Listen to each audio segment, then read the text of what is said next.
tiny curious creatures that we don't get to see that often. I've got a male and a female chameleon with me.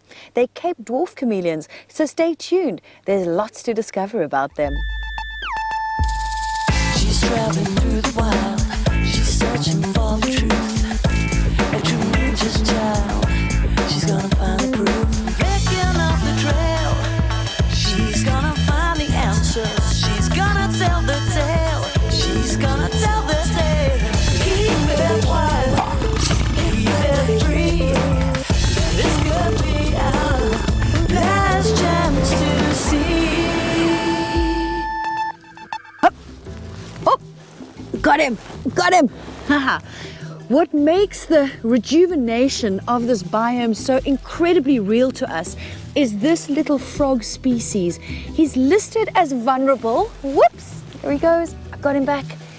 He's listed as vulnerable, and he's called a horsed stocker frog. And as you can see, he's incredibly active. He's not that comfortable with the lights around him right now, but we'll try and keep him still so that you can get a nice shot of him. You just don't see these guys, ever. But the fact that he's here says a lot about the magnificence of what's happening on this land. It makes me wonder, when last did you see a frog or a chameleon in your garden? Our delightful guest is a Cape Dwarf chameleon.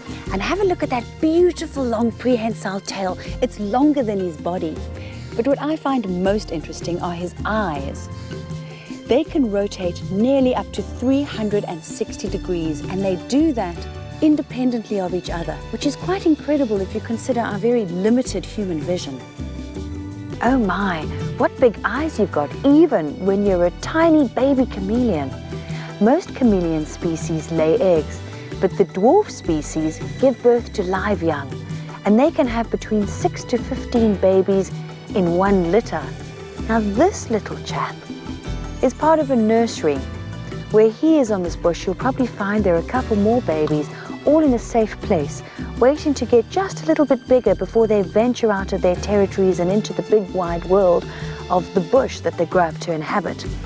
And I don't know, there's just something so delightful about such a tiny little creature. We're just 47 meters away from Diceras bicornis, or more commonly known as the desert black rhino. He's incredibly aware that we're here, and you're lucky, because this is a rare sighting. Stay tuned. It shimmers in the heat and it looks oh so pretty. It's called Namibian snow. What you're actually looking at are the seed pods from the Bosman's silky grass. And if you have a look at these pods here in my hand, they get airborne really easily, and they'll travel kilometers and then take seed in some of the harshest territory. If we have a look on the ground here, you'll notice that the little seeds have found lots of different spots amongst the grass to germinate. And once they've germinated, the little tail falls off or flies away.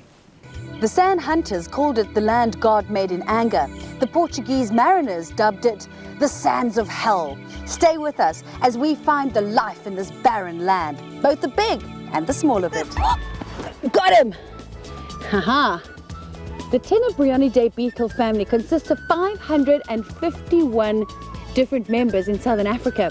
And here in Namibia, there are 11 different sand-dwelling tenebrionid beetles. Now we know them as tok-tokis. It's a little bit more common and sort of rolls off the tongue a little bit easier to say tok-toki. Euphorbia damarana is one of the most common plants in the area. It literally peppers the barren landscape, just like little balls of light green cotton wool. When you visit Damaraland, you will quickly learn to identify this plant, not only because it's conspicuous and plentiful in the landscape, but also it is incredibly poisonous. However, rhino do love to feed on it, and they have been seen devouring an entire bush over consecutive days. But when it comes to human beings, it's a whole different ballgame. If you have a look here, when we break a stem, you'll notice that white milk comes out of it. Now, if you get that white milk in your eyes, it will blind you. And if you choose to suck on this plant or lick it, chew it, it will kill you. Harry, What do we have on record that tells us this is such a poisonous bush? There have been an incident whereby the guys barbecue the meat on the dead branches of phobia, and all of them have died. What about the bushmen? Do they make use of this? Yeah, they use the latex milk on their arrows to kill the animals.